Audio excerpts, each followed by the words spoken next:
Boa noite a todos agora que estão presentes, que já chegaram na pontualidade, né, para o nosso encontro. Ontem foi um encontro incrível, né, com o Anderson Flor do Nascimento. A gente fez um encontro de abertura desse ciclo para professores, né, estudantes de formação, sobretudo, né, que a gente está conversando então sobre como descolonizar o currículo a partir de olhares negros, né, lembrando que faz parte dessa, né, de uma celebração do MAN, né, e de uma contribuição também do museu e de todos nós que trabalhamos lá, para que a gente, né, também crie ferramentas efetivas de relação, né, e de construção social, né, o museu para além, talvez, do momento, né, de construção fechada em si, mas um museu, né, com uma outra amplitude, que também exercita um outro tipo de olhar.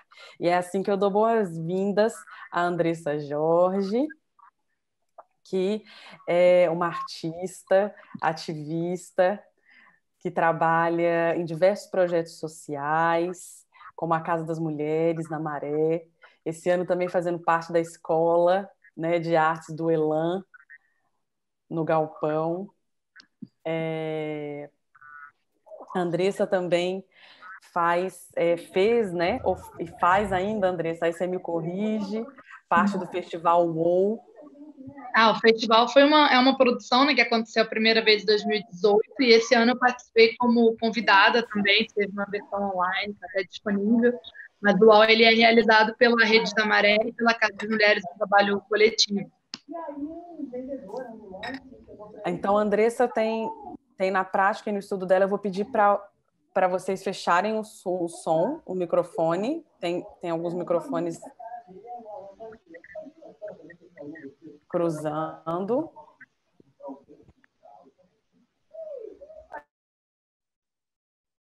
Ok, obrigada.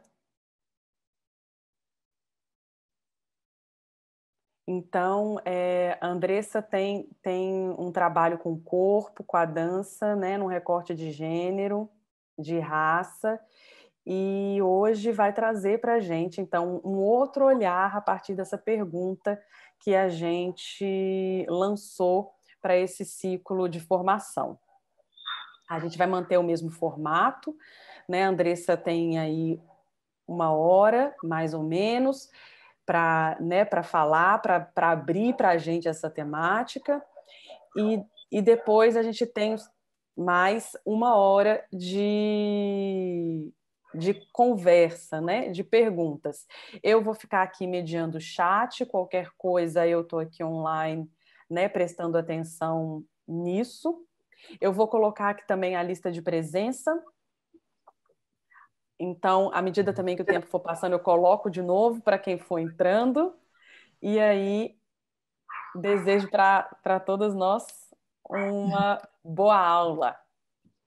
Obrigada, Andressa, pela presença e obrigada por todos que chegaram e que voltaram e que vão vir semana que vem. Obrigada, Camila. Obrigada mesmo pelo convite. Estou muito feliz de te reencontrar, né? E de ter oportunidade, enfim, de somar nessa construção coletiva do museu, ao qual eu admiro muito e já felicito, acreditando que isso faz muito parte dessas construções de mundo que a gente acredita e que a gente aposta. Então, fico muito, muito feliz de estar aqui com você nesse momento. E queria também falar boa noite para todo mundo, né? Para todo mundo que colou e está aí, enfim, na expectativa de fazer essa aula, conversa, né? E já conversei um pouco com algumas pessoas sobre como foi o encontro de ontem, né? Até para a gente somar, né, com a fala do companheiro, do professor. E nesse sentido, né, eu queria, antes de, enfim, falar do conteúdo em si, fazer já um pedido para todo mundo que tá aí, porque fazer uma aula, conversa, né, uma exposição de um tema para um grupo, enfim, que a gente não se conhece, tão plural, tão diverso, com tantas pessoas, é sempre um desafio, né? E eu decido começar pelo começo. E nessa decisão de começar pelo começo, eu queria muito que vocês fossem generosos, numa perspectiva de que talvez possam estar ouvindo, né, alguma coisa que já saibam, mas com o coração muito aberto para que a gente consiga, todo mundo, né, caminhar juntas, em construção do que está acontecendo aqui nesse momento específico, né, que é essa aula. Então, peço muita generosidade de todos e de todas, enfim, para a construção desse momento. Então, como a Camila falou, eu trabalho já há algum tempo, né, no que a gente pode chamar de ativismo, mas com muito envolvido, né, com o universo artístico, dentro desses temas de gênero e de raça. Né? Eu sou do Complexo da Maré, e lá sempre foi principalmente meu lugar de maior atuação, né, e desenvolvimento de trabalho comunitário, enfim, artístico. E eu também sou acadêmica, eu dou aula no Departamento de Arte Corporal da UFRJ, e estou fazendo o doutorado, né, em Artes da Cena, e fiz o mestrado em Relações Étnico-Raciais.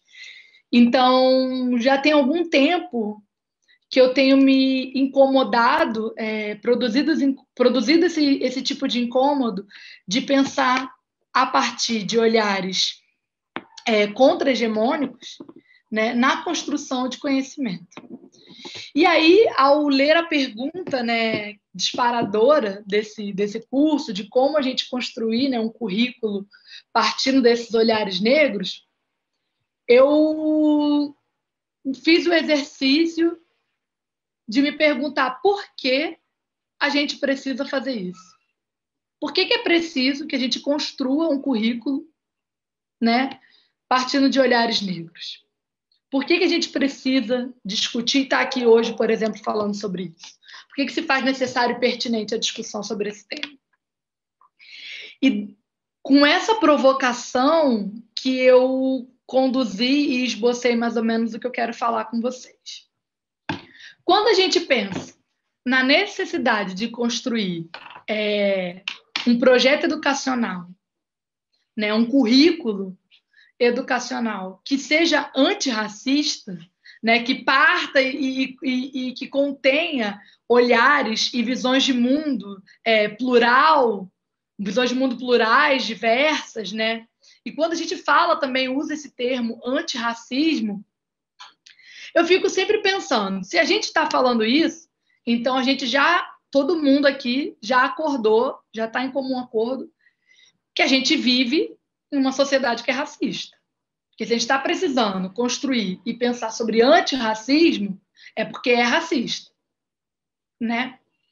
Então, o entendimento de que a gente vive, né, num espaço temporal, geográfico, cultural, que é racista, se a gente já acordou isso, a gente parte para pensar no que seria antirracista.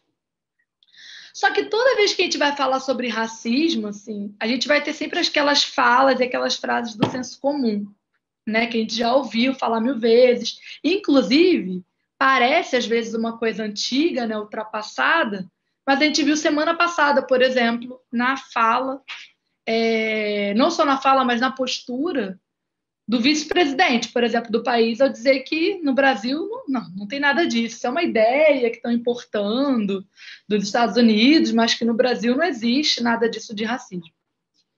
E é impressionante como essa afirmação, né, ela está tão capilarizada no senso comum, na nossa sociedade, em várias esferas, que a gente pouco se dá conta da naturalização dessa afirmação. Né? Porque a gente diz que não existe, né? A gente diz que não existe racismo. Isso é uma fala que não existe racismo. No Brasil não existe racismo. Mas se, por exemplo, alguém toma uma atitude e é acusado de racista, se cria o racismo reverso, né? Alguma pessoa branca aí vão falar de racismo reverso, e a gente pode também se questionar. Não existe racismo, mas existe racismo reverso, né? Já vai colocando a gente dentro dessas contradições. Então, o primeiro compromisso que a gente precisa fazer, não só enquanto educador, mas enquanto, né, pessoa, pessoa e principalmente a pessoa que nasce em um contexto, né, de um país, de um continente colonizado e diaspórico, a gente já precisa ter a dimensão de que essa é uma marca que nos une, né? Todos nós nascemos dentro já compartilhamos da experiência de nascer em um território estruturalmente racista. E aí, é por isso que a gente fala de racismo estrutural, que é até um conceito que tem sido muito popularizado, né? As pessoas têm ouvido falar cada vez mais sobre racismo estrutural, e muitas das vezes a gente tem uma certa dificuldade de perceber o que de fato significa estar e viver em um país que é racista na sua estrutura. E o que isso significa? Então, quando a gente fala de que todos os brasileiros, todas as pessoas que nasceram no Brasil compartilham dessa mesma experiência. Prestem atenção qual é a mesma experiência. De viver, nascer e ser construído socialmente e culturalmente em um país que é racista. Isso é um fato. Isso não é uma teoria. Isso é um fato. Por que isso é um fato? Por que eu digo que isso é um fato? Porque o continente americano ele é formado e forjado historicamente a partir de práticas racistas, né? E é um pouquinho sobre isso que eu queria falar, principalmente para a gente aprender e cada vez mais se munir desse tipo de conhecimento histórico e social para solidificar as nossas opiniões, né? Eu acho que a gente também tem vivido num momento em que as coisas estão muito inflamadas e pressupõem muitas das vezes uma superficialidade, né, nos próprios discursos e nas pautas, e que talvez voltar esse olhar histórico e cultural seja primordial para a construção de um currículo educacional e de qualquer postura antirracista dentro da sociedade. Então, eu estou dizendo que o nosso continente, que o continente americano, ele é construído, ele nasce, né, ele já nasce, ele é forjado dentro de uma prática racista. E essa prática racista, ela se concretiza através do que alguns autores vão chamar de Holocausto Negro, né? Alguns autores vão chamar desse processo, né, da escravidão mercantilista transatlântica.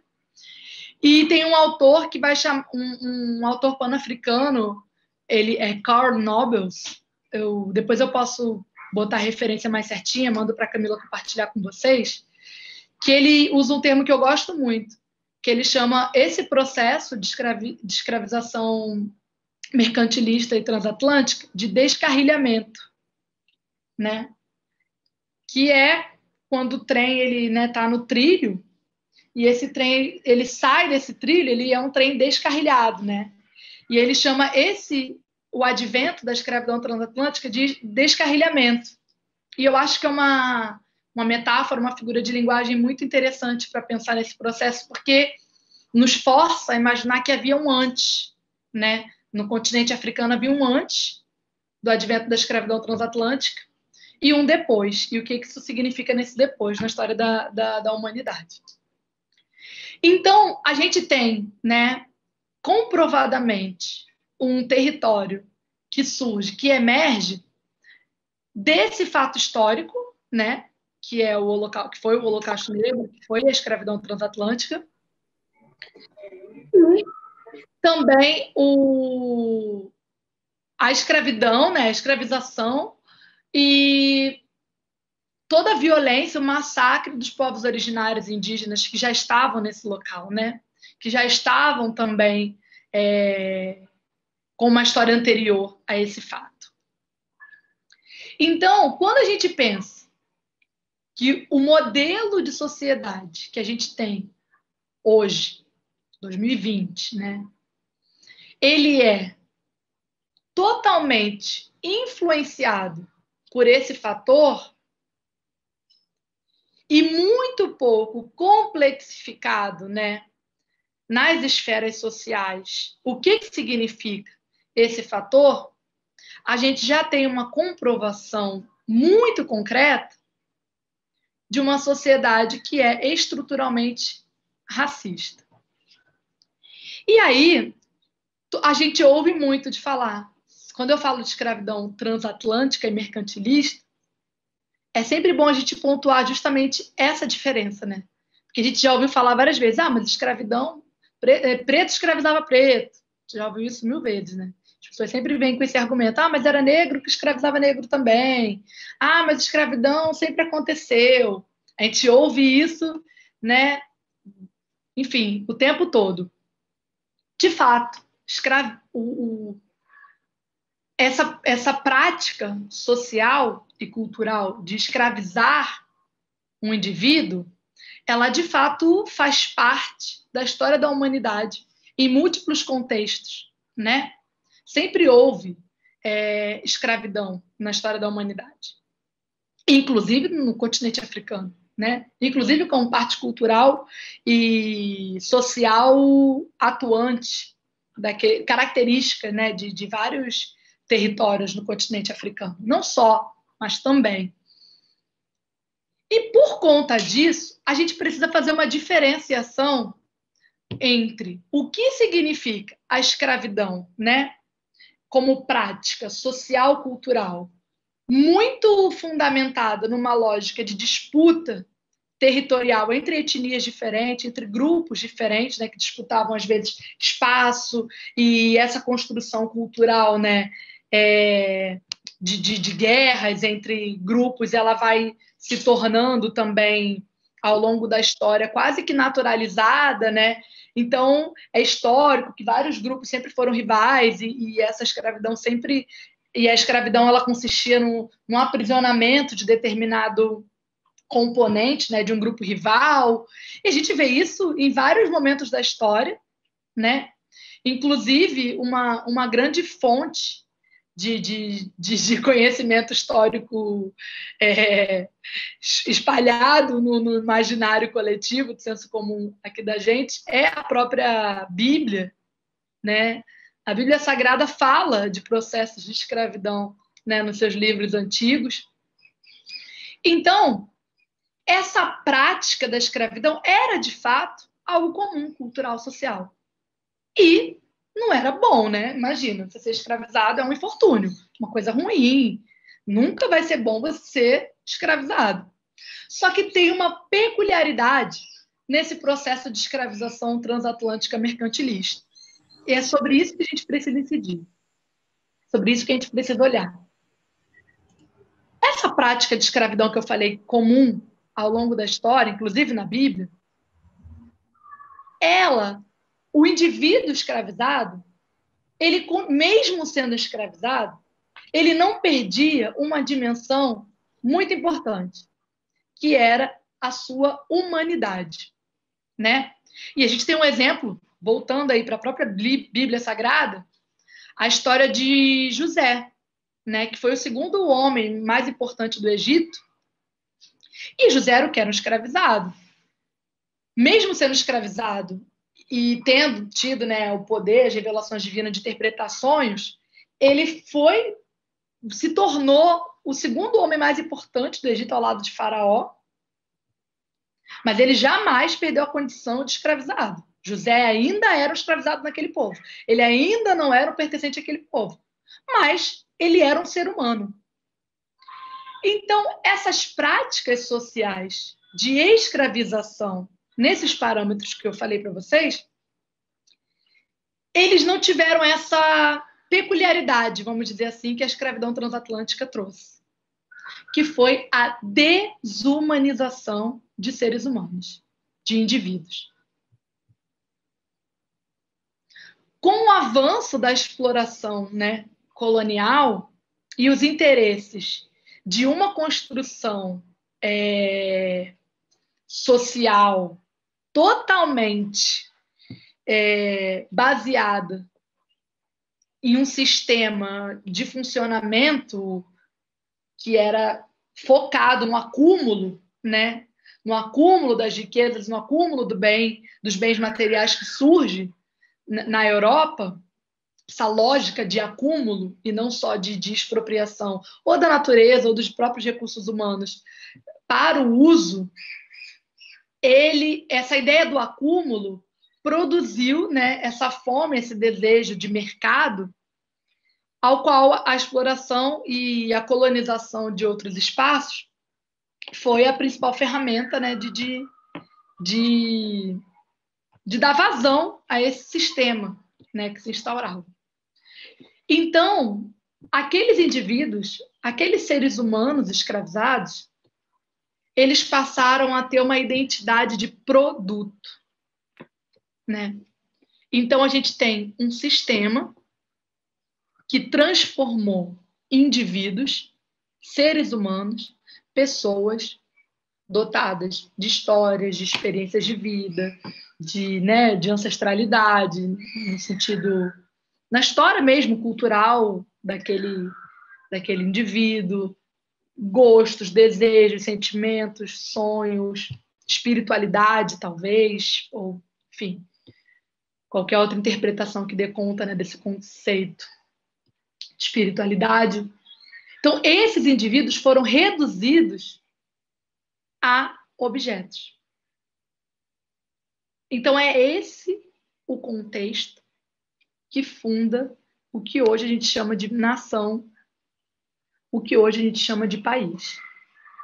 A gente tem um país, uma nação que é construída da desumanização de determinados indivíduos. Então, esse fato, que para mim não deveria ser somente um fato, mas sim o nosso principal foco, né, enquanto brasileiro mesmo, de organização social, né, de construção e de pensar uma nação, de pensar coletivamente, né, nossa ideia de país, deveria ser a nossa prioridade, né, de entender que a gente vive, né, num país em que a desumanização de indivíduos baseadas no seu fenótipo, né, nas suas características físicas, foi implementada de forma naturalizada, né?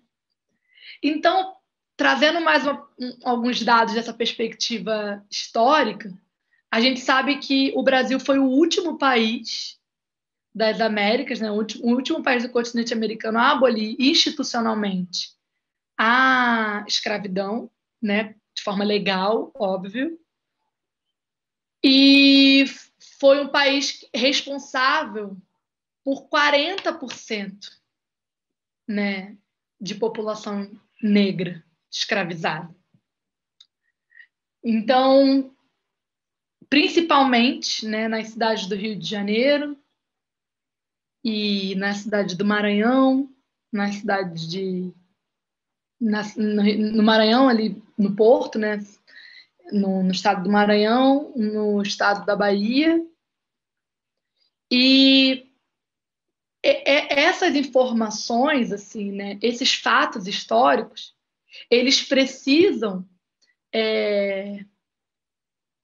permear, na verdade, eles precisam embasar toda a nossa construção intelectual, educacional, toda a nossa postura ética de vida, né? Então, se essas estruturas, né, sociais que se reproduzem até os dias de hoje, né? E aí foram vários mecanismos de manutenção dessa prática de desumanização, né? Isso só foi se sofisticando com o tempo, né? As práticas de desumanização, tudo bem, acabou a escravidão, né? A princesa Isabel foi lá e assinou a Lei Áurea, acabou a escravidão. Isso não significou que essa prática de desumanização de indivíduos racializados, né, negros ou indígenas, e, enfim, suas misturas e combinações, continuassem a ser desumanizados, né? E essas práticas foram se renovando e cada vez mais se complexificando mesmo nesse sentido. Então, no Brasil pós-colonial, assim, né, no Brasil República, a gente tem outros processos institucionais. Quando eu estou falando isso, gente, eu estou falando de coisa institucional, né? Ao qual era uma decisão de país, né, admitir. Então, a gente foi tendo, por exemplo, os processos de eugenia, né, que tinha como premissa o branqueamento da população negra, da população brasileira, né? E através de uma série de política pública que foi feita para que isso acontecesse. Então, a gente segue tendo processos de exclusão, né? A população negra não teve acesso à educação pública, às terras, depois da abolição da escravidão, né? E continuou tendo as suas práticas culturais criminalizadas, né? Então, produz, a partir daí, essa ideia, né, de encarceramento, de comportamento dissidente, né? E de um perfil de comportamento dissidente direcionado para os indivíduos negros. Então, a gente tem institucionalmente uma série de elementos que vão formando todos os pilares, né, do nosso país, institucionais, culturais, subjetivos, né? E aí a gente pode fazer um salto, né, até para as práticas e para os dias de hoje, né? Pensando que essa lógica de desumanização, ela segue se atualizando, né? A gente vive num país ao qual o cenário de mortabilidade, né, de morte violenta, de assassinato, ele é negro e sem pudor, né? A gente tem, enfim, infelizmente, exemplos inúmeros e atuais, e eu digo isso com muita tristeza, com muito pesar, em que o valor, né, da vida do indivíduo negro enfim, aparece diante dos nossos olhos, né, demonstrados, assim, jogados na nossa cara, sobre esse processo de desumanização que começou lá com a escravidão transatlântica, quando a gente vê, por exemplo, um homem negro sendo morto covardemente, né, em um estabelecimento comercial, à luz, assim, né, do dia, aos olhos de todos e de todas, sem nenhum tipo de constrangimento. Quando a gente tem, por exemplo, uma população carcerária que vergonhosamente passa dos 90% dos indivíduos negros. Quando a gente vê uma população que vive nas ruas ou, enfim, nos espaços periféricos, né, sem o olhar e a atenção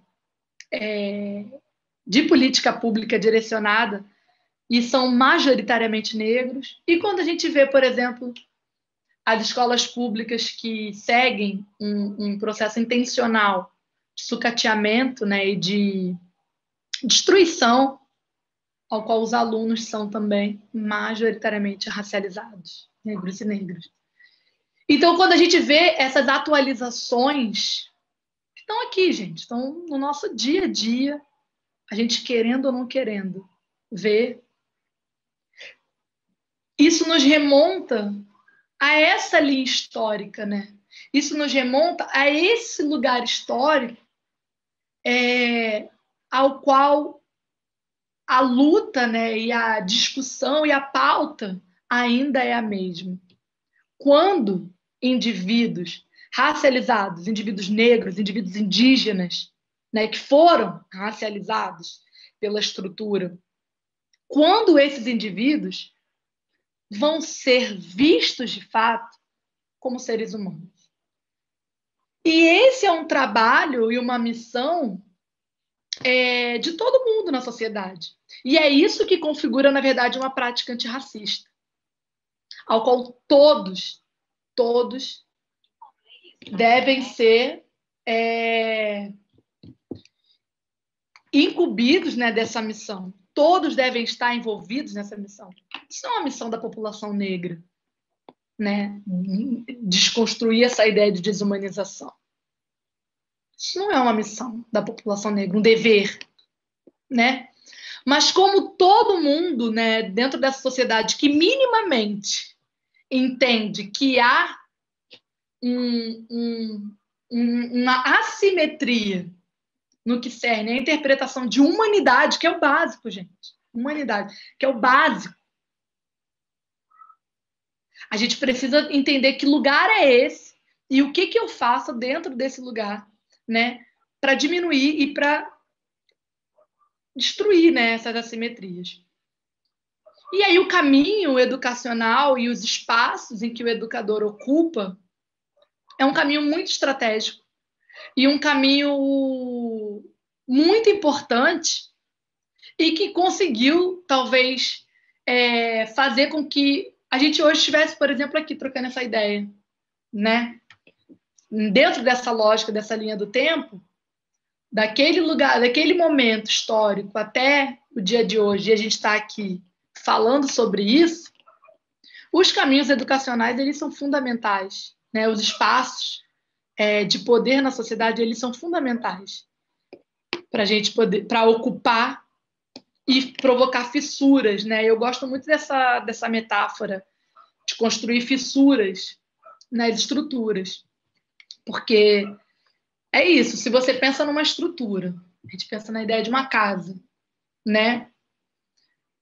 A gente não vai conseguir derrubar essa casa, talvez de uma vez, mas eu acredito muito que a gente pode ir fazendo fissuras, muitas fissuras, vindo de várias partes, né? De vários lugares, fissurando essa estrutura até que ela caia, até que ela se rompa. E eu acredito muito nessa possibilidade de produzir essas fissuras, e o caminho educacional, ele é crucial para isso, né?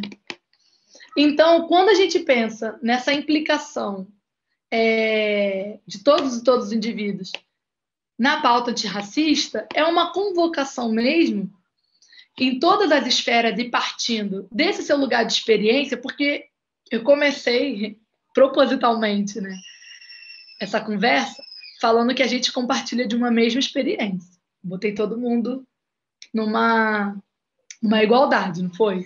Falei que a gente partilha de uma mesma experiência de nascer, né? Se eu estiver falando aqui com brasileiros, com brasileiras, a gente partilha de uma mesma experiência de nascer nesse território, né? Nesse território que foi construído e forjado a partir de tudo aquilo que eu falei. Então, a gente compartilha de uma mesma experiência. Mas isso quer dizer que, diante desse evento social, a nossa relação social vai ser a mesma?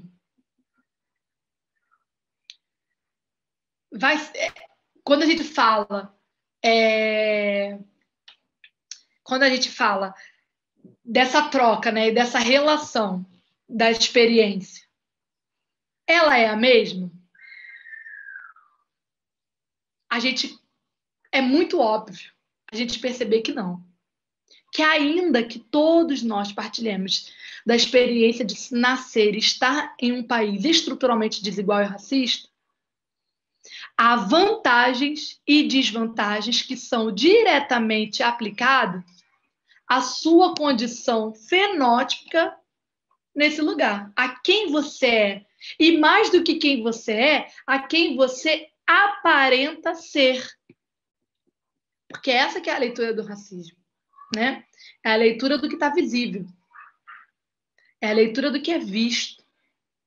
E o que é visto provoca efeitos, né, que são frutos oriundos dessa construção estrutural. Então, ainda que a gente partilhe dessa experiência de viver num país desigual, há pessoas que são privilegiadas com essas condições desiguais e há pessoas que são prejudicadas, e muito prejudicadas, nessa condição. Há pessoas que são consideradas seres humanos e há pessoas que não são considerados seres humanos. Então, e aí eu tô jogando aqui para vocês, assim, se a gente pensa assim, de quem é a responsabilidade, ou de quem pode ser a responsabilidade de produzir práticas antirracistas? Esse eu acho que é um exercício interessante, porque a gente ouve muito falar disso, e sobretudo em momentos em que como agora, né, que é novembro negro, tem a data do 20 de novembro, né, que caracteriza, enfim, que simboliza uma série de processos de lutas e resistência da população negra, e a gente acaba tendo espaços para falar sobre isso, e cada vez mais tem sido requisitado para falar sobre o problema do racismo e essas relações, e o que isso causa. Mas será que essa é uma pauta que tem que ser abordada exclusivamente pela população negra? Ou melhor, como essa pauta deve ser abordada pela população não negra? Qual é esse lugar de responsabilização social dentro dessa prática? E aí a gente pode ouvir um monte de coisa. Ah, mas não foi eu que escravizei ninguém, não foi eu que peguei, como a gente já ouviu, inclusive, o presidente de vocês aí falando, né? Ele falou, mas a culpa da escravidão não é minha, não foi eu que fui lá e peguei ninguém. Então, mais do que individualizar esse processo e culpabilizar, eu acho que é um chamado de responsabilização sobre as nossas atitudes e ações a partir do quão a gente está inserido entre privilégios e prejuízos de viver nesse país, né? O que a sua condição de vida te traz, te ofere, né, de vantagens em função desse fato específico, que é a desumanização de determinados indivíduos, né? O que vantagens são oferidas a você nesse processo? Então, esse exercício, ele é primordial para a gente poder pensar as nossas ações e nossas atitudes, né? E aí, a principal... Enfim, e aí a estratégia que eu acho que eu gostaria muito de compartilhar com vocês, assim, é um tema curto para a gente fazer a exposição desse tema, é como a gente constrói um currículo educacional e, enfim, e conduz, né, na verdade, esses processos educacionais dentro de sala de aula, né, que pressupõe uma relação de poder, né, ser professor, ser educador, já tem uma relação de poder ali que é instituída, né? Você é a pessoa que vai estar compartilhando determinado conteúdo.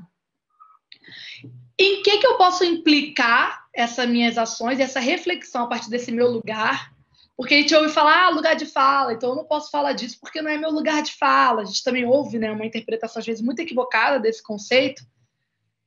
E o que esse conceito chama, na verdade, não é que você não possa falar sobre uma coisa por causa do seu lugar de fala.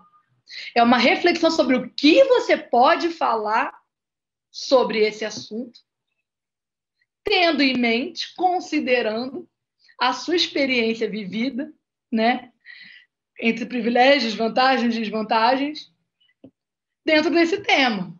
Então, todo mundo tem que falar sobre racismo, todo mundo tem que falar sobre esses assuntos. Só que qual a minha perspectiva, qual a minha abordagem, de onde eu vou partir, né? E quando a gente pensa em currículo, a gente tem avanços institucionais importantes, como, por exemplo, a Lei 10.639, e que depois foi reatualizada, né, se tornando a 11.945, com adendo da visibilidade, valorização, né, da cultura e saberes indígenas também. Mas essa construção institucional, né, ela foi muito importante, Foi, na verdade, uma conquista do movimento organizado assim, e civil negro, o que é muito importante. A gente tem sempre que enaltecer, e teve frutos concretos, assim, muito importantes. É insuficiente, né, para o que a gente almeja, mas foi muito importante para legitimar, às vezes, uma prática de vários professores que já faziam, já estavam atuando, trazendo a pauta de estudos e saberes, culturas afro-brasileiras e africanas, e era, muitas das vezes, até impedido de executar dentro da escola ou dentro do, enfim, do ambiente educacional, e passa a ter uma chancela, né, de, não, eu posso fazer isso aqui. Então, para isso, já é muito importante.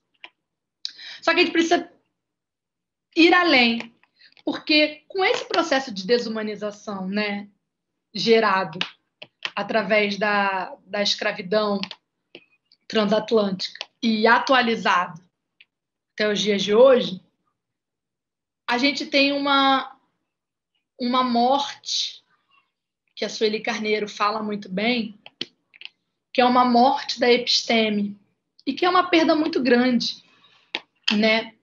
Porque se eu pego um indivíduo e eu desconsidero a sua humanidade, eu desconsidero que esse indivíduo ele é capaz de criar alguma coisa, que ele é capaz de ter alguma sabedoria, algum conhecimento, algum acúmulo que seja relevante, né? Então, a gente tem uma educação, uma construção educacional que é fundamentada no que Sueli Carneiro muito bem vai conceituar como epistemicídio, né? Que é a morte dessa episteme. Então, a gente vai para a escola desde pequenininho, né? E a gente tem pouquíssimos ou quase nenhum referencial, por exemplo, cultural, que visibilize essas práticas, né, oriundas do continente africano ou criadas na diáspora.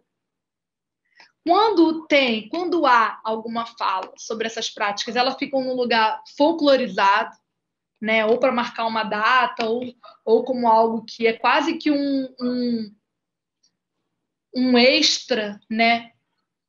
E a gente tem muita dificuldade de introduzir essas outras maneiras de construir, de pensar o mundo, inspiradas em outras cosmogonias, né, em outras cosmovisões, em outras capacidades ontológicas, né, que é essa ontologia, esse pensar sobre ser no mundo.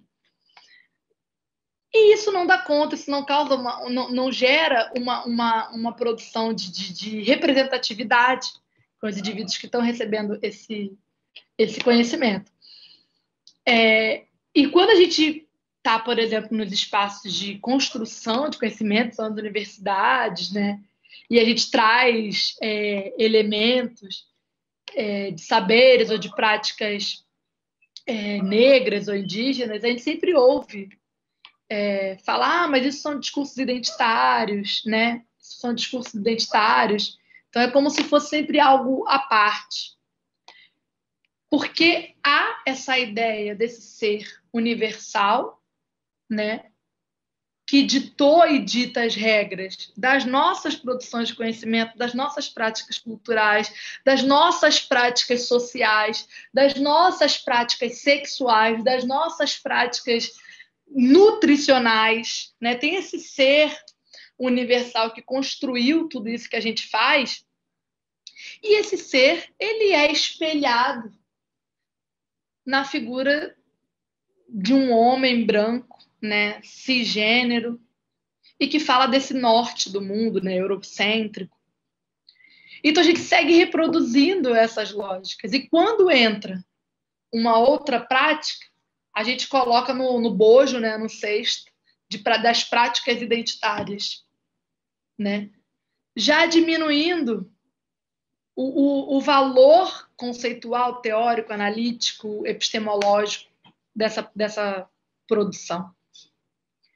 Então, quando a gente fala de disputar essa narrativa e destruir, né, essa ideia desse ser universal, e de que as experiências elas não são universais, de que antes do advento, né, do descarrilhamento, havia um trilho, né, que esse trem passava, haviam práticas culturais, haviam organizações sociais, haviam práticas medicinais, haviam práticas sexuais, haviam práticas nutricionais, né? E que talvez não, eu tenho plena certeza, façam muito mais sentido para a sociedade que a gente está vivendo hoje do que o que a gente tem, né? Que essa lógica destrutiva, né? Que ainda é calcada no acúmulo de riqueza em detrimento de qualquer coisa, em detrimento, por exemplo, da natureza. E a gente está vendo o que está acontecendo, né? Com os nossos recursos naturais. A gente está vendo que é uma gana que não tem fim, né? E que essa maneira de ler o mundo, de pensar o mundo, não funciona mais, não cabe mais, né? E qual é a necessidade que a gente tem e que a gente precisa de buscar esses outros referenciais de construção de mundo que sempre existiram? Então, diluir e destruir esse ser universal é o mesmo que recuperar essa humanidade que foi destituída desses indivíduos. Quando a gente eleva esses indivíduos, né, a essa humanidade, a gente disputa a narrativa para destruir essa ideia de ser universal. E a gente faz isso em muitas esferas, a gente precisa cada vez mais sistematizar isso, porque, como eu falei, foram justamente essas ações que possibilitaram que a gente estivesse aqui agora, conversando sobre isso, né? Então, o espaço educacional, sobretudo o espaço educacional público, de projetos que incidem diretamente sobre essa população, ele tem uma responsabilidade de nos provocar minimamente o incômodo, de como eu olho esse currículo que às vezes vem pronto, né? E transformo ele dentro dessa missão de destruir esse ser universal.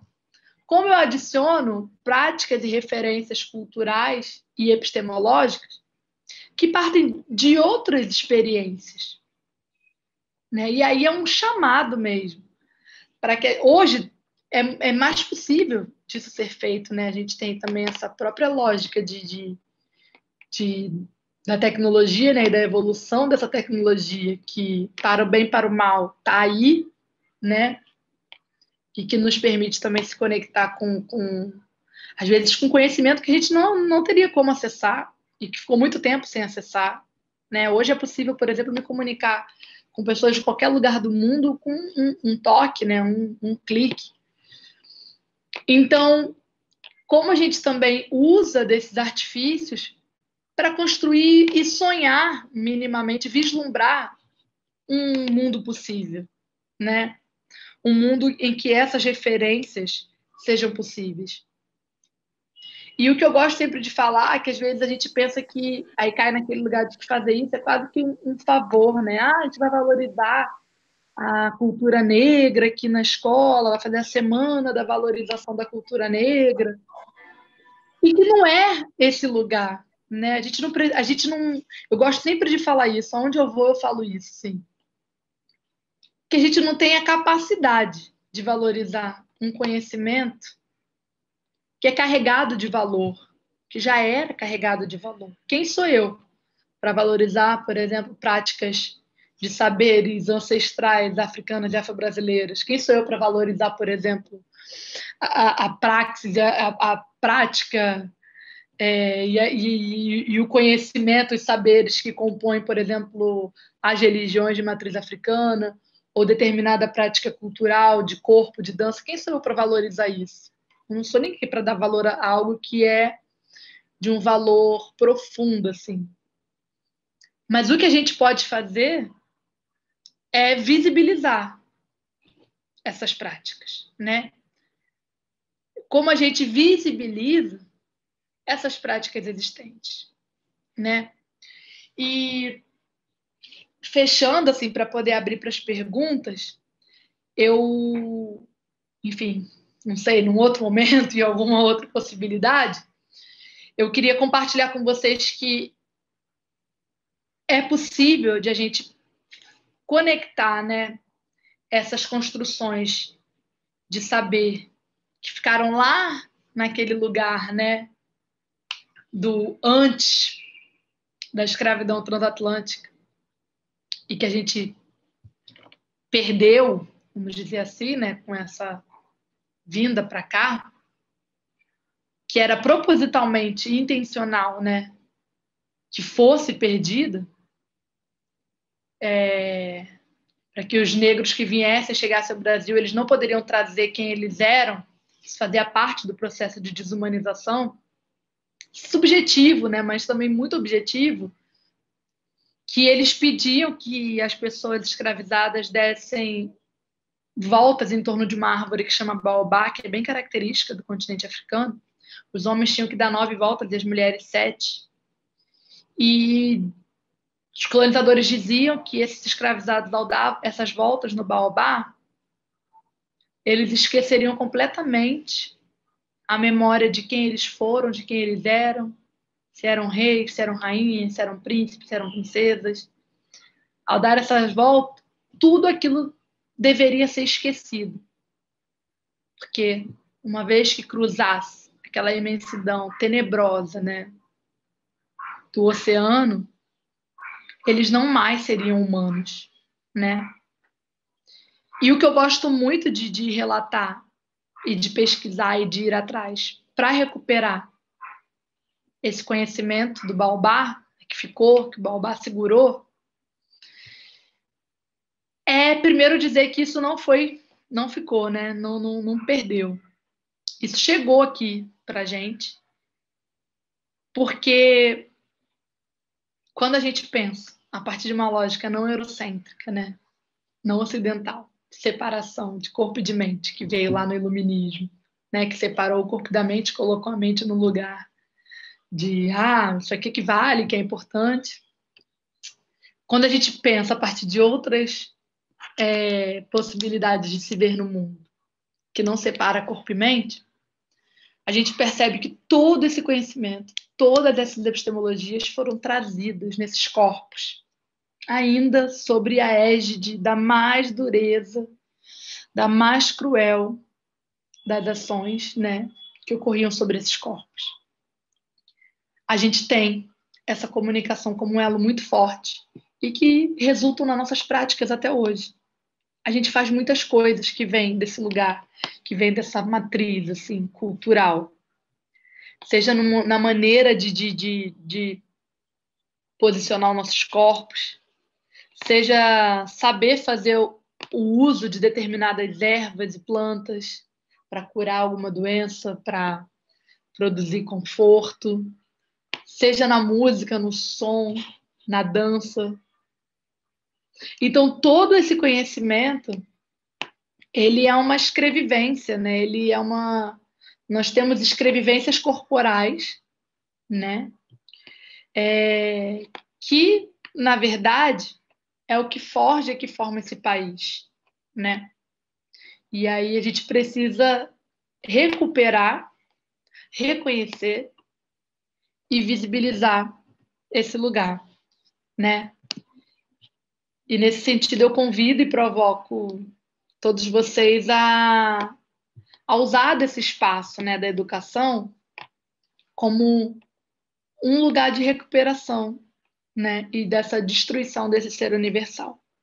É um chamado mesmo.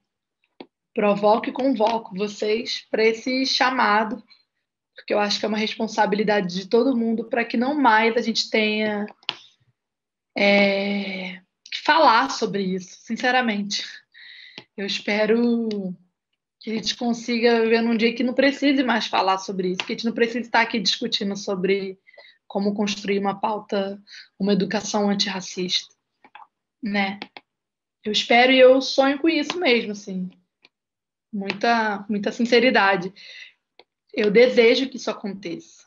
Então, eu acho que todo mundo tem que se implicar para que isso aconteça, né? Então, assim, acho que é isso. A gente tem tempo para para conversar e, né, Preciso. foi preciso, estava aqui olhando. Você olhou, nem esperou falar. Eu fiquei aqui Eu ia olhando. falar 5 minutos agora. E você foi E aí eu finalizando. queria, enfim, provocar vocês, assim, até para aproveitar esse momento mesmo de falar e de tirar dúvidas, que às vezes a gente não tem nem coragem de perguntar porque vai achar que vai ser julgado, ou, ai meu Deus, será que eu. Eu acho que esse é o momento aqui agora, e a gente ser muito honesto, assim, e acolhedor com os companheiros, com as companheiras, né, que forem se colocar, que esse é um momento que a gente está construindo agora, nesse lugar, uma prática antirracista apostando num mundo melhor, assim. Então, se coloquem mesmo, falem sobre tema que às vezes possa ser um pouco complexo ou difuso para vocês, e eu acho que a gente pode ter uma conversa e um debate honesto e respeitoso. Então, a gente já tem 2 perguntas aqui. A Andressa já convocou, né? Mas é isso, pessoal. Quem escrevam aqui no chat, que daí eu vou passando para ela. A gente vai falando, né? Mas já tem duas perguntas aqui, Andressa. Uma do Celso Ramos, né? Que escreveu o seguinte: sua fala é perfeita. E a partir desses aspectos históricos que você que você traz, me parece ser um ponto pacífico. Minha pergunta é como operar essas informações diante da complexidade do racismo já instalado. Esse me parece ser o desafio do educador hoje, porque os dados que produzem e perpetuam essas mazelas a gente já conhece. Achei um pouco grande aí, né? Pra ver se eu entendi tudo. Ela está escrita no chat? Eu também. Tá escrita. Tá escrita no site, no chat. Minha pergunta é como operar essa informação dentro da complexidade do racismo racial.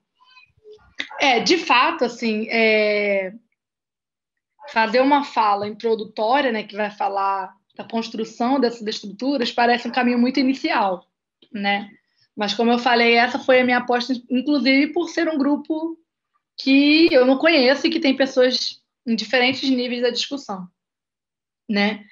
Então, o racismo, ele formou, né, tudo que a gente tem as suas práticas, né? Eu acho que tem ações que são concretas e diretas para algo que acontece imediato e que a gente precisa agora atingir, e aí partindo de todos os seus lugares, que é, por exemplo, se algo acontece, a gente teve a morte, né, infelizmente o assassinato de um homem, como eu falei para vocês, e o que isso acontece, qual é a reação direta a isso, né? E a gente tem visto os efeitos. As pessoas foram para as ruas, as pessoas foram para os espaços, as pessoas se organizaram, não só pessoas negras, né? Pessoas brancas também, estando nesse espaço e se questionando sobre qual a melhor posição e atitude de se tomar nesse espaço. Eu vi uma das estratégias foi que quando teve em uma dessas ações, né, em que eles estavam dentro do mercado,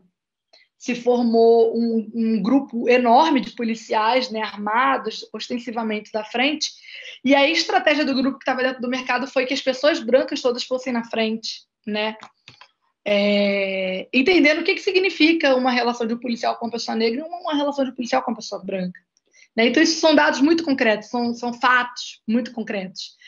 E também como a gente tem legalmente, a gente é segurado legalmente, com todas as questões que possam ter sobre isso, sobre a incidência do racismo direto também, né? A gente tem leis que de alguma forma nos protegem e que a gente precisa cada vez mais fazer uso disso, dessas denúncias e de propor para a sociedade uma forma de reparação, né, coletiva, assim, porque a gente sabe quem é que sofre diretamente, inclusive os efeitos do racismo, quando ele é mais cruel e quando ele é menos cruel, porque aí tem vários outros marcadores que interseccionam, vai ter o marcador da classe, né, vai ter o marcador de gênero, se esse cara que é branco e cometeu alguma ação de racismo, mas ele é pobre, ele vai sofrer, talvez, as consequências muito mais do que se ele fosse rico. Então, a gente tem uma série de marcadores que também interseccionam e que nos posicionam para pensar ações concretas, né?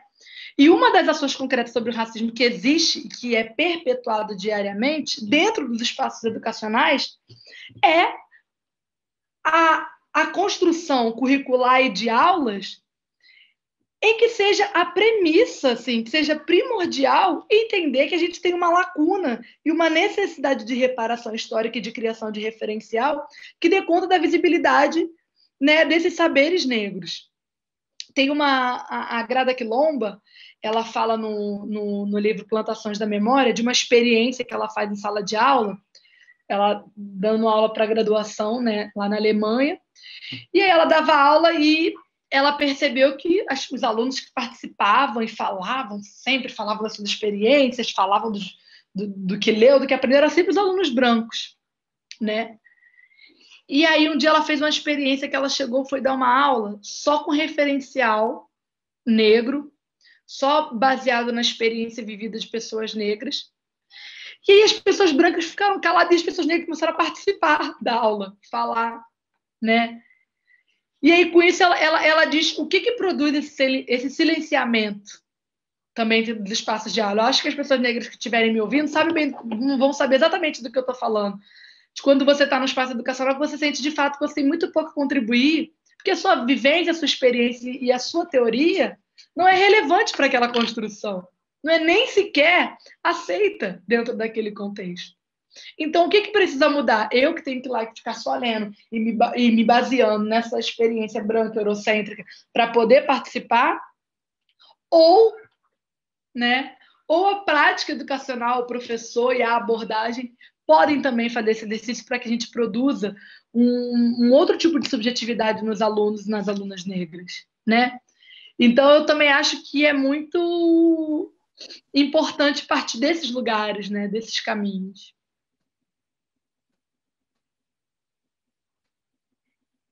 A gente tem uma outra pergunta. Não sei se você finalizou, Andressa. Eu Não, senti pode fazer. Eu ia falar uma coisa, mas eu falo depois. A Anne Mary Lewis pergunta: quando se fala em consciência humana, é no sentido de deixar de lado a consciência negra? E aí até coloco um pouco mais, assim, coloco junto a pergunta dela, de repente acho que é legal você colocar o que significa ser humano, né? E o que é essa consciência de humanidade forjada pela branquitude? Tá. Então, primeiro eu queria dizer que essa, na verdade, é uma fala e uma afirmação que é recorrente. Todo ano a gente tem, né, essa mesma discussão, pessoas falando sobre isso. Ah, que nada de consciência negra. A gente tem que pensar na consciência humana, somos todos, né, iguais e tal. Primeiro ponto assim, a se destacar dessa afirmação é que esse termo, consciência negra, e o dia, né, brasileiro, que é demarcado em função, né, da comemoração ou do chamar a atenção para essa consciência negra, ele é construído historicamente porque há uma necessidade de ser construído historicamente. Que se não houvesse, não teria sido, né?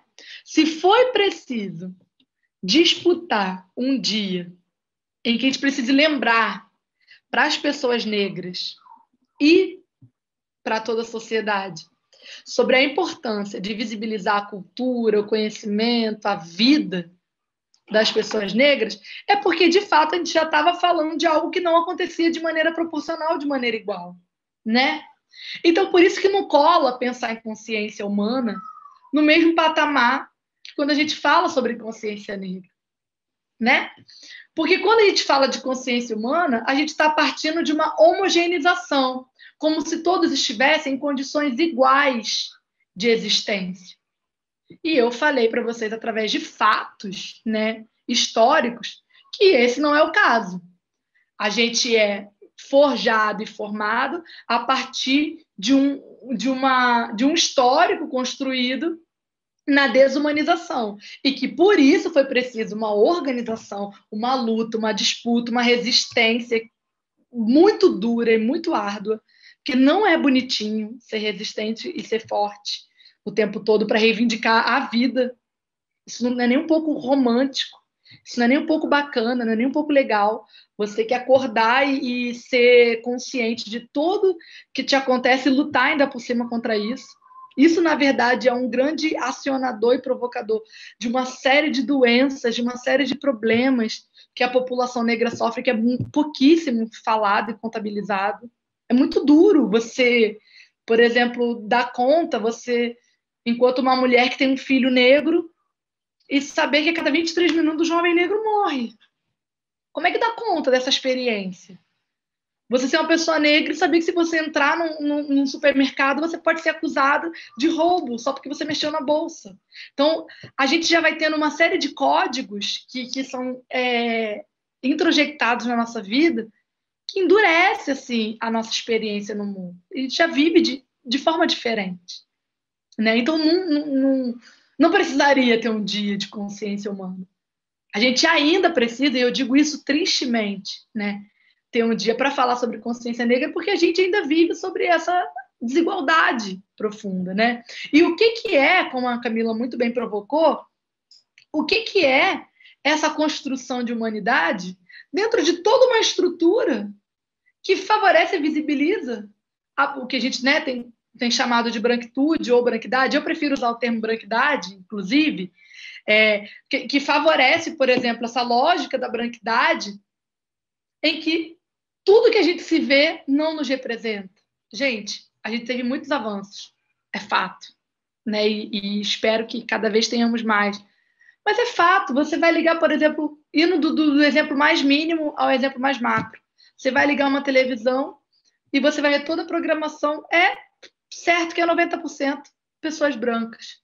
E aí, para o mais macro, assim, né? Você vai olhar os congressos, o Senado, são pessoas majoritariamente brancas. Então, a nossa experiência ela está o tempo todo sendo, como a própria Grada Quilomba também fala, outricizada, né? A gente vive sob uma categoria de outricidade em relação ao sujeito branco. O sujeito negro, ele é sempre o outro, né? Ele é sempre o outro desse sujeito branco. A sua humanidade é construída a partir do outro. Então, você precisa assimilar códigos e maneiras de agir e de se pensar no mundo que são, né, essencialmente oriundas dessa construção ocidental e branca, para poder sobreviver nesses espaços, que é o que o Fanon, que é um autor martiniquense, vai falar no livro Peles Negras, Máscaras Brancas, né, que como a gente precisa vestir dessa máscara branca para poder estar nos espaços, né? E quanto mais você vai subindo nas esferas de poder, né, ditas de poder na sociedade, mais você vai tendo que botar essa máscara, mais você vai vendo que não tem ninguém parecido com você do lado, né? Porque a desigualdade social, ela caminha junto, né, com essa prática racista, né? Ela é um componente que intersecciona, mas que caminha muito junto. Em todas as pesquisas relacionadas à distribuição de renda e classe no Brasil, o marcador racial ele é sempre superior, todos, e especificamente as mulheres ocupam todos os níveis mais baixos de classe, as mulheres negras, né? As mulheres negras ocupam os níveis mais baixos de todos os marcadores de distribuição de classe associado à raça. Então é um pouco disso que a gente precisa pensar, né? Sobre por que ainda a gente precisa falar de consciência negra e como isso é um papel de todo mundo, não só de pessoas negras, e por que não cabe, não entra um discurso de consciência humana. Pode ser que um dia talvez a gente não precise mais falar de consciência negra, mas por hora, infelizmente, ainda precisamos muito.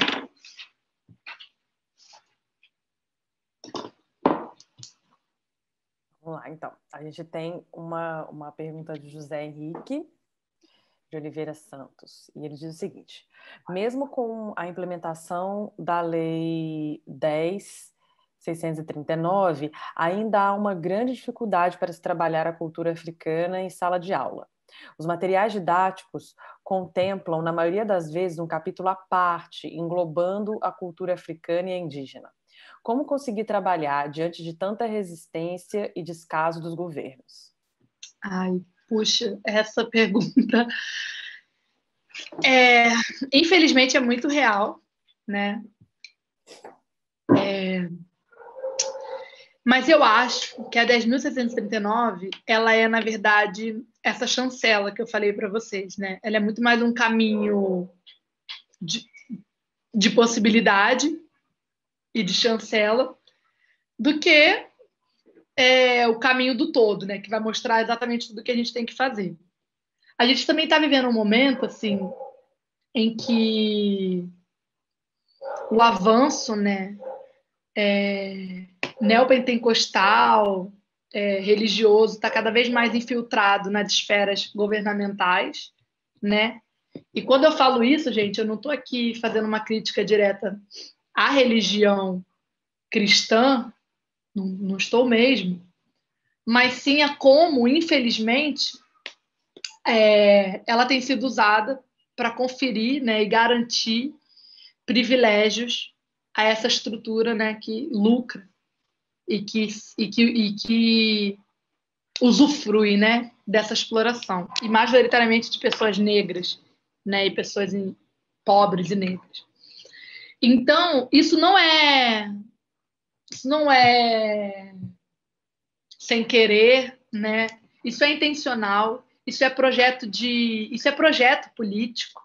Você seguir desumanizando indivíduos a partir da sua cor, da sua pertença racial, porque você constrói. Tem uma coisa que sempre me chama muita atenção sobre o porquê que a gente tem por que há um foco, uma valorização nas religiões neopentecostais dentro desse sistema, né, capitalista, neoliberal que a gente vive, e uma demonização muito forte de religiões, por exemplo, de matriz africana ou de outras práticas indígenas religiosas também.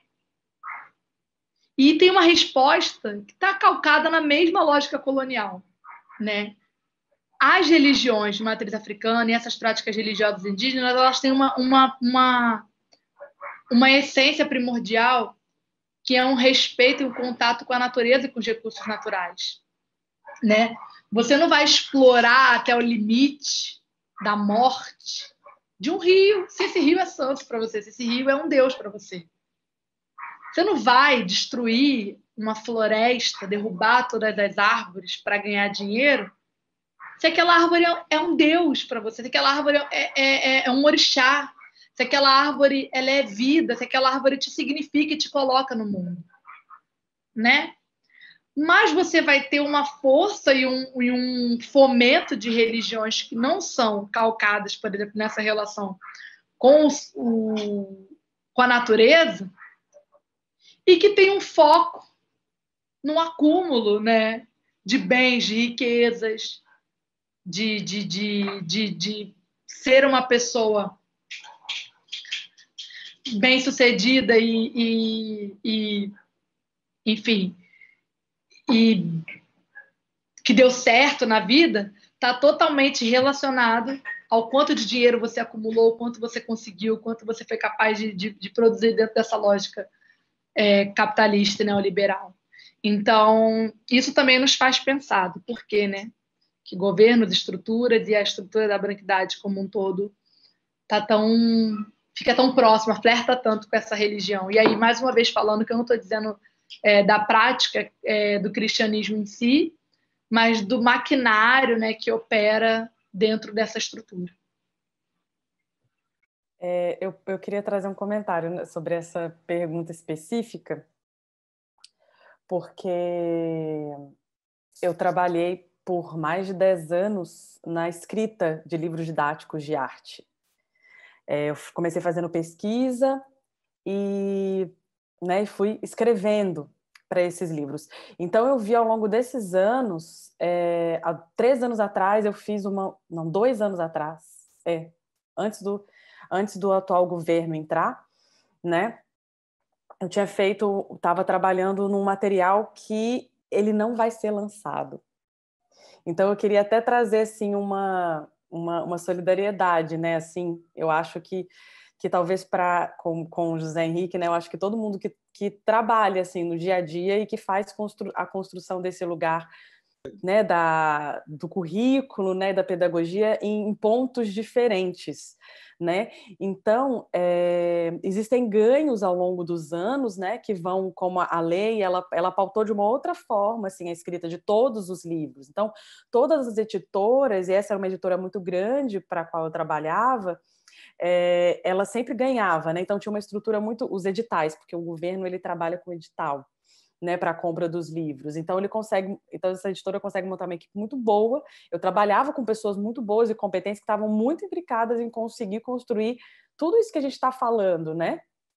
E de formas diferentes, mas que estavam implicadas né, em diálogo, pessoas brancas, assim, né, com o diálogo ali aberto. E aí a estrutura ela vai movendo. Mas mesmo assim, e aí só trazer isso que eu acho que foi um ponto que eu estou vendo, né, acontecer de alguma forma, é que mesmo com algum certo desmanche das coisas que foram sendo conquistadas para que esse tipo, né, de linha, de metodologia e de pensamento fosse capaz de habitar as escolas,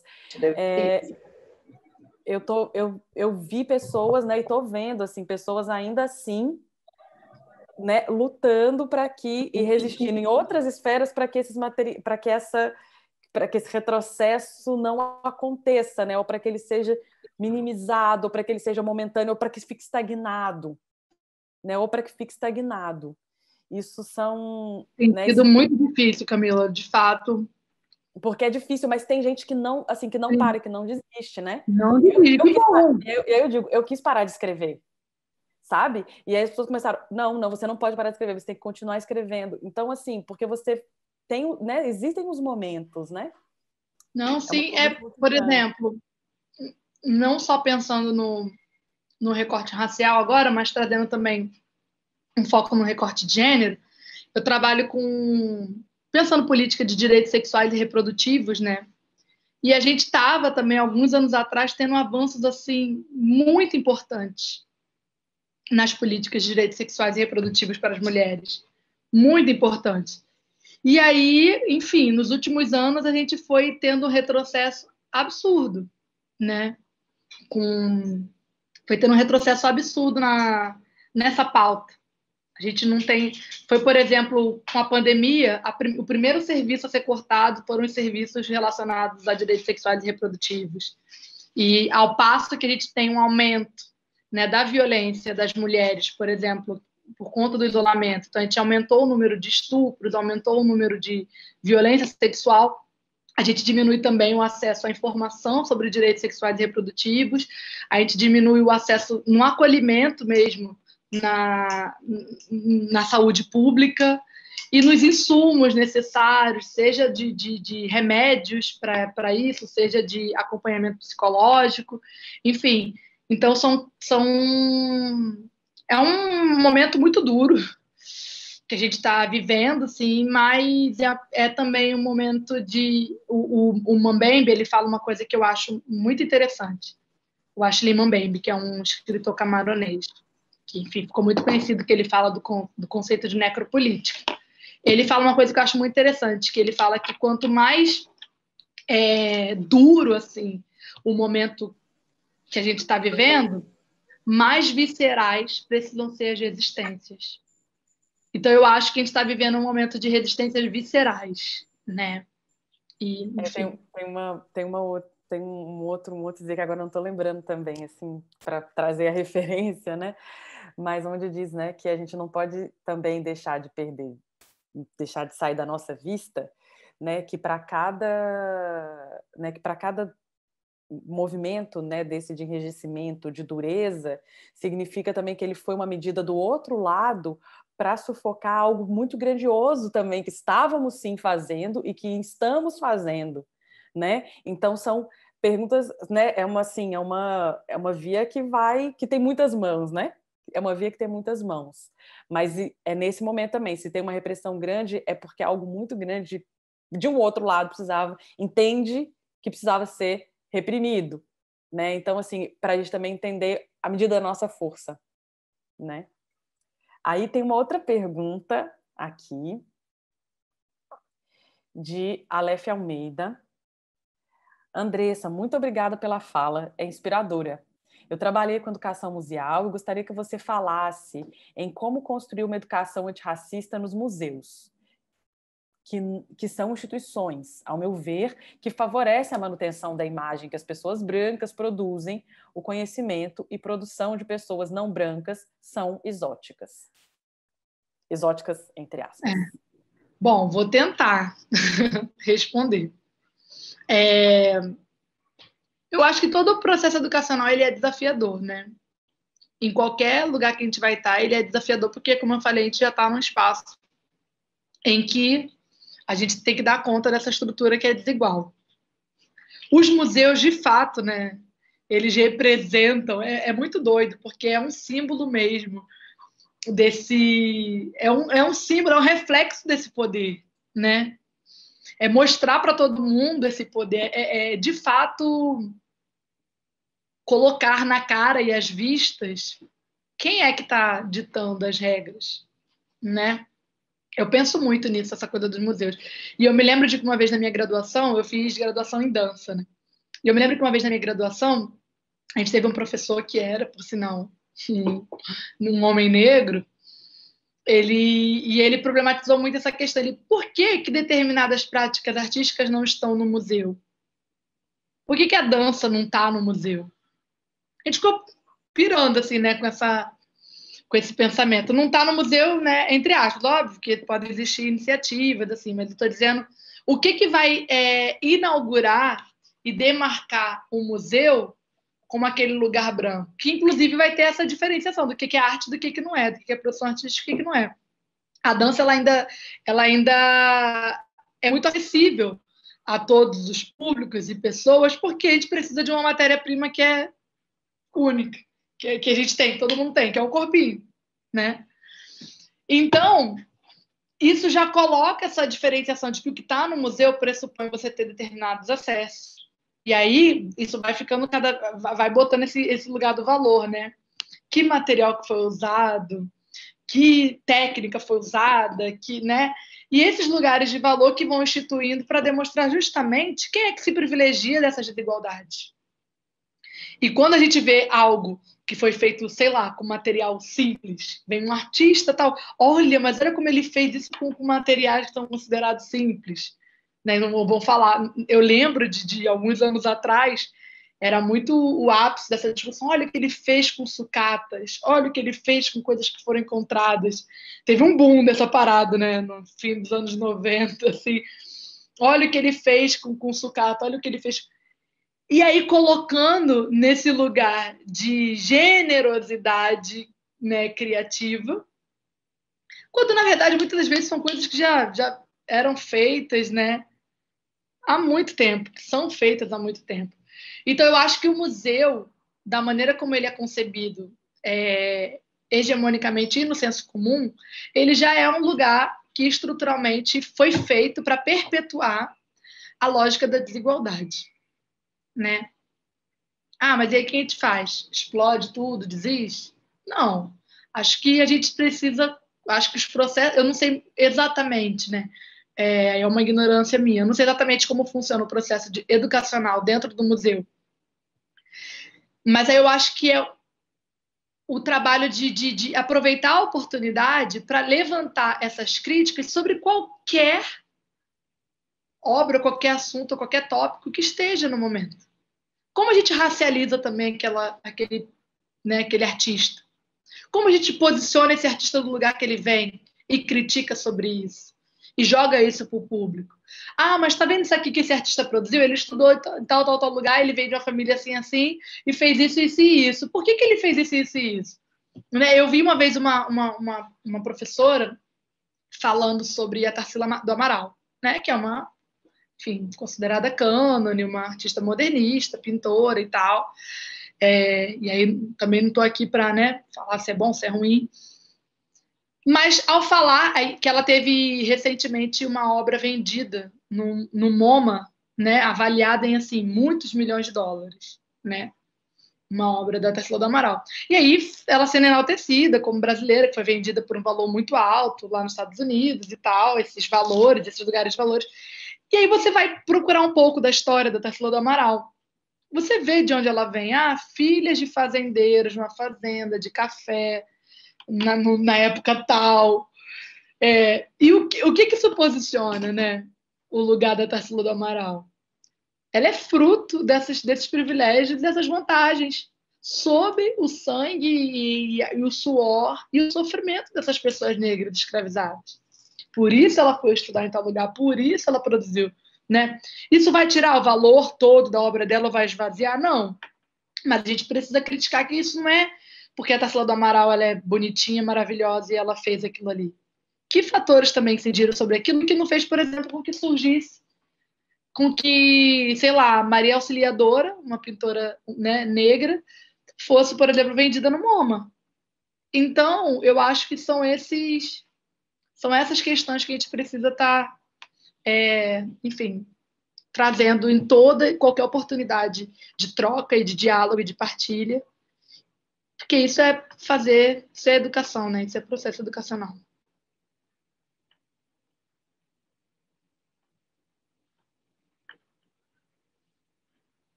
Alguém teria mais alguma pergunta, alguma colocação para fazer? Se você quiser complementar também, Camila, essa resposta, porque eu acho que a iniciativa, por exemplo, do museu agora, com esse time, com essa galera, né, com quem está à frente, eu acho isso um processo muito importante, né? Uma fissura, como eu falei, é fissura nessa estrutura. Então, acho bacana também essa experiência como... Bem, é porque a gente está também lidando, lembrar, né, que você está trazendo coisas que remontam a uma construção que foi feita há muitos anos, né? E que foram anos que foram construídas, né?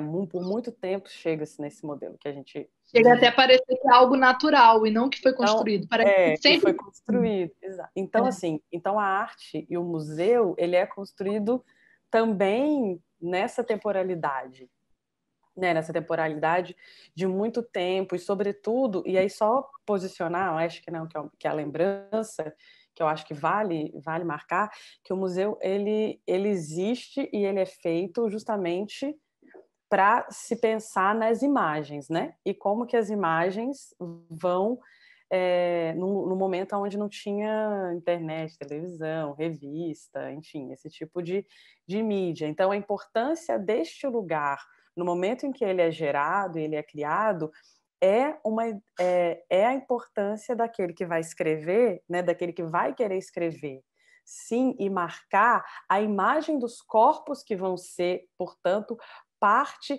dessa mercantilização que vai sustentar a relação de valor no mundo, né? Então, você pegar e transformar, né, dentro do Renascimento, né, e transformar todas as imagens de todos os santos branca, todo o rosto de Jesus branco, o rosto de todos os personagens de histórias que a gente sabe que são do norte e do oeste da África, né? E que permeiam por várias outras culturas, com um tipo de corpo, o museu contribuiu por muito tempo, sim, e ainda contribui, só para dizer, né, que esse lugar, ele vem, né, essa construção dessa educação, ela vem dessa estrutura e é parte importante no pilar, né, de difusão de imagem, de difusão de imagem ética.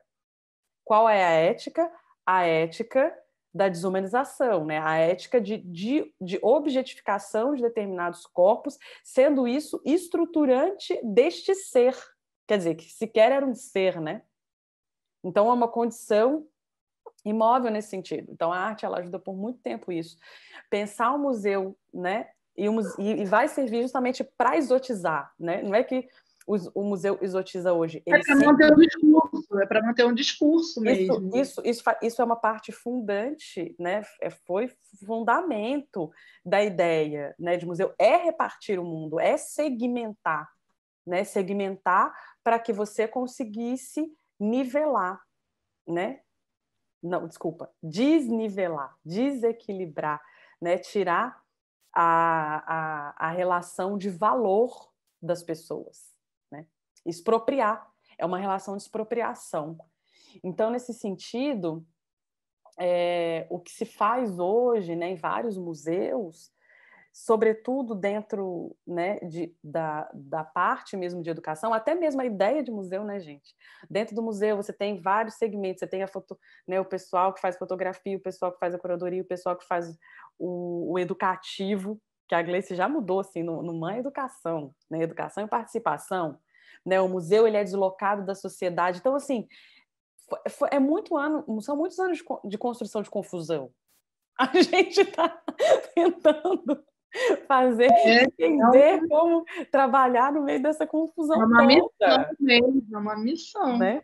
Então, nesse sentido, tirar o exotismo desse lugar, né, é também conseguir trabalhar para que outras camadas de coisa, né, pensar que a educação está a serviço de alguma coisa, né, e não que todo mundo é um aprendizado em si, né? Então, assim, uma coisa a serviço da outra, né? É ainda trabalhar nessa desigualdade onde você ainda pensa que categorias são superiores a outras categorias. Exatamente. Então, assim, é até isso mesmo, Aleph. Eu acho que não tem uma receita de bolo, né? Eu acho que não vai ter nunca um caminho único. Eu acho que existem experiências concretas, né, que funcionaram e que são muito interessantes para se inspirar, para replicar, mas há também uma possibilidade de construir novos caminhos, assim, né? E a gente só faz isso estudando, procurando saber, indo atrás, conversando, se articulando, estando junto, tirando dúvidas. A gente precisa fazer isso também, não vai vir de outra maneira, né? Isso eu acho que tem sido feito bastante nessa geração. A galera tem procurado, né, saber mais, conhecer mais, ouvir e o próprio fazer educacional está também se complexificando. Hoje em dia, não é qualquer professor que vai chegar, né, numa turma, vai conduzir uma discussão. Ah, mas eu já vi isso, eu já li isso na internet, eu vi aquilo, eu vi aquilo. A gente precisa. As coisas estão. A galera está vindo com tudo, e é ótimo isso. Assim, uma galera vindo... eu peguei isso, eu não sei quantas pessoas aqui já pegaram isso, de você estar dando uma aula e começar a ter internet no celular das pessoas, né? Aí tô eu bem dando uma aula, aí a pessoa, de arte, história da arte, aí a pessoa vira e fala assim, tá certa, é isso mesmo. E eu tomei um susto com aquilo, porque você não imagina que você vai ser na hora, né? E eu falei, poxa, que sorte a sua. Por favor, escreva uma carta para a direção, dizendo que as coisas que eu falo são isso mesmo, né? Que daí, até por esse movimento a gente passa, né? Já passou, imagina outros desafios, assim, do dia a dia. Mas eu acho que é isso. Eu acho que é isso, assim, a gente também pensar nesse fazer... ¿Por qué? ¿Por qué lo abandonaron? Abriu aqui Pensar nesse fazer do educador, assim, ele é um desafio, né? E eu acho que vai ser um lugar desconfortável, assim, cada vez mais, e é importante que seja, né? Que principalmente cada vez mais alunos e alunas negros, negras, se sintam também empoderados o suficiente para provocar, nesse sentido, um debate, né? Com foco nessas questões. Eu acho que a gente tem também construído isso, né? Eu fico pensando, né, minha filha tem 5 anos de idade, eu fico pensando quando ela estiver nesse momento, né, da escola, enfim, como já vai ser essa discussão e essa construção.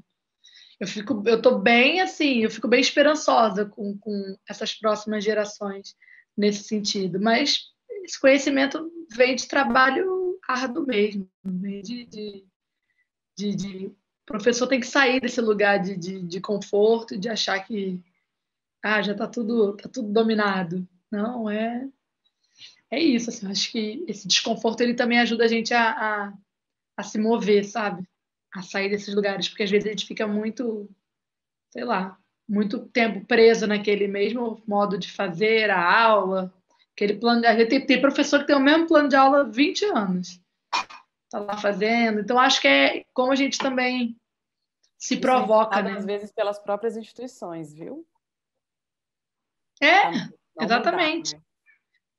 né? Nada é tudo que eu falo aqui não é nunca numa perspectiva individual, né, do indivíduo, mas é sempre numa perspectiva estrutural mesmo. Às vezes não muda porque é isso, porque a instituição também não fomenta essa mudança, ou às vezes até proíbe. E eu acho que a gente precisa se conectar, né, com essas ações de insurgência, esse fôlego, né, de discutir sobre esses temas e principalmente tá aberto a produzir essa desconstrução em primeiro momento na nossa própria vida, assim, nas nossas próprias crenças. Ah, porque aí vem aquilo. Não, Andresa, mas eu não faço isso, eu não sou racista. Eu tenho, né, minha família tem pessoas negras. A gente ouve falar muito isso. Porque é muito difícil assumir, às vezes, as nossas próprias práticas, né? As nossas próprias vantagens dentro desse sistema. É muito difícil assumir quais são os privilégios, né, da branquidade dentro desse sistema.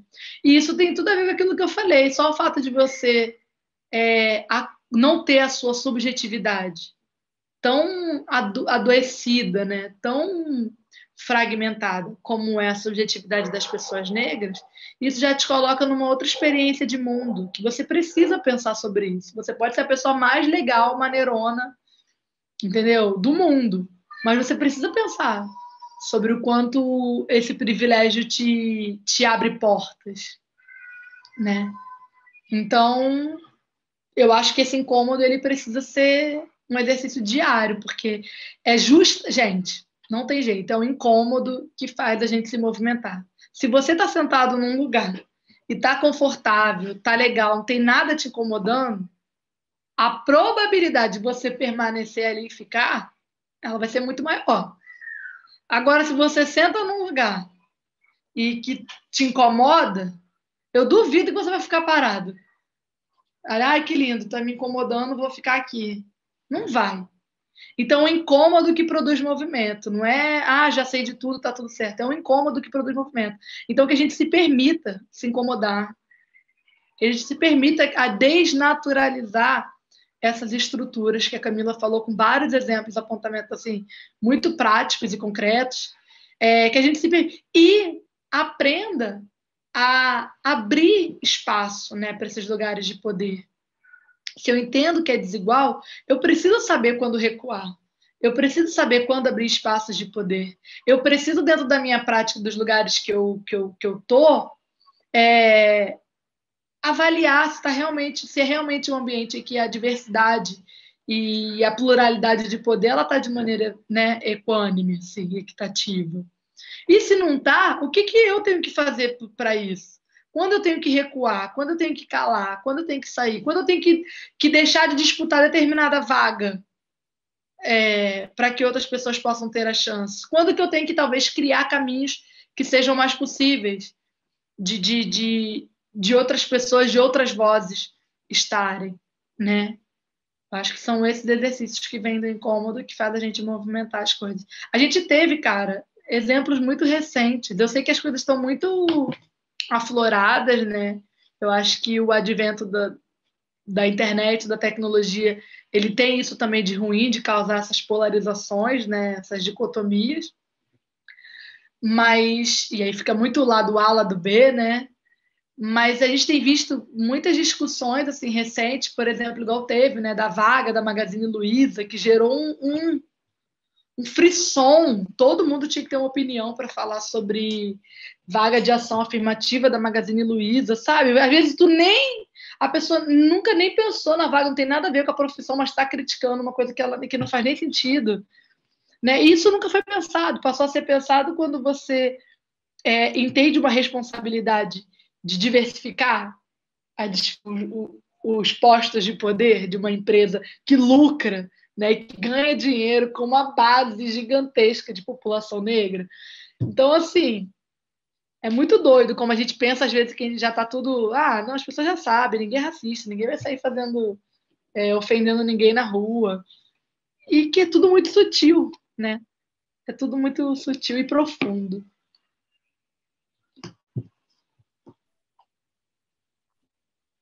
Pessoal, acredito que a gente vai caminhando já para o final. Então, acho que a gente teria mais uma pergunta. Se alguém quiser enviar, a gente tem mais um tempinho para pergunta, mas seria uma última, assim.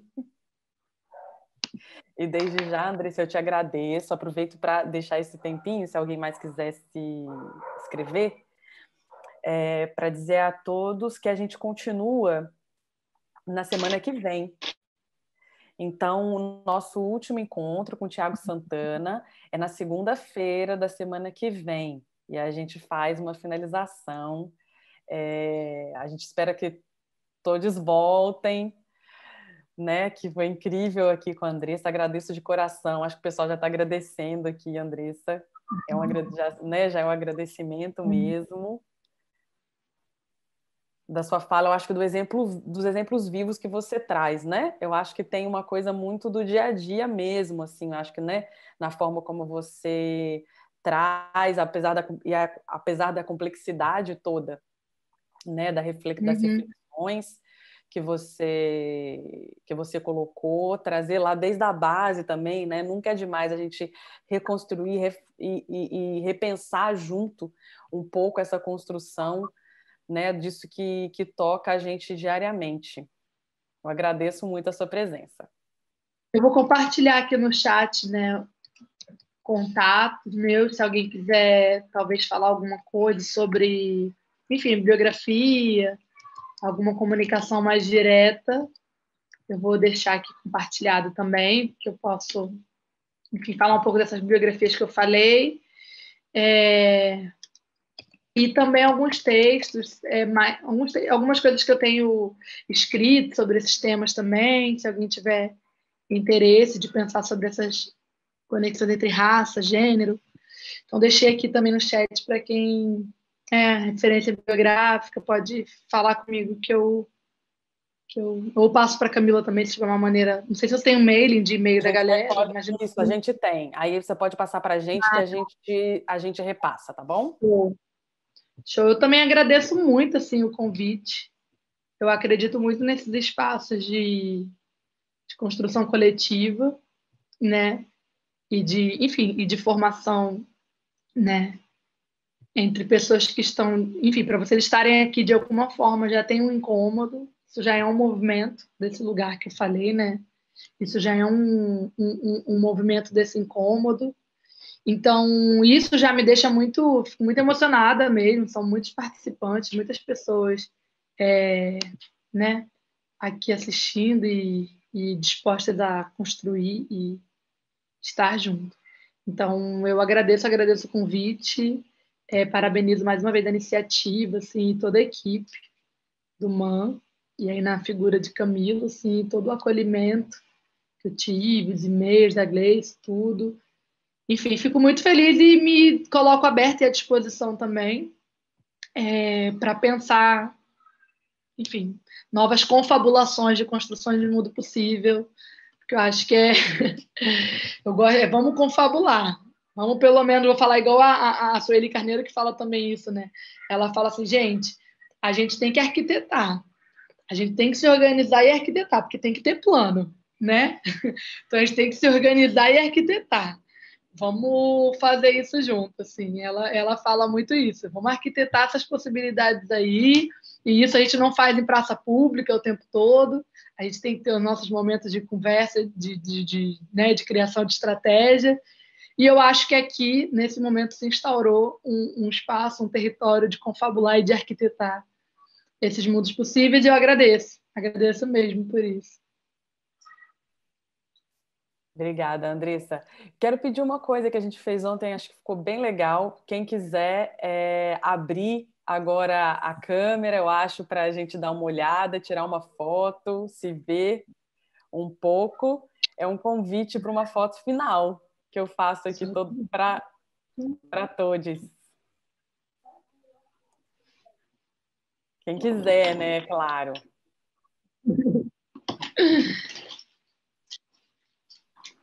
Opa, tá entrando mais gente, que bom.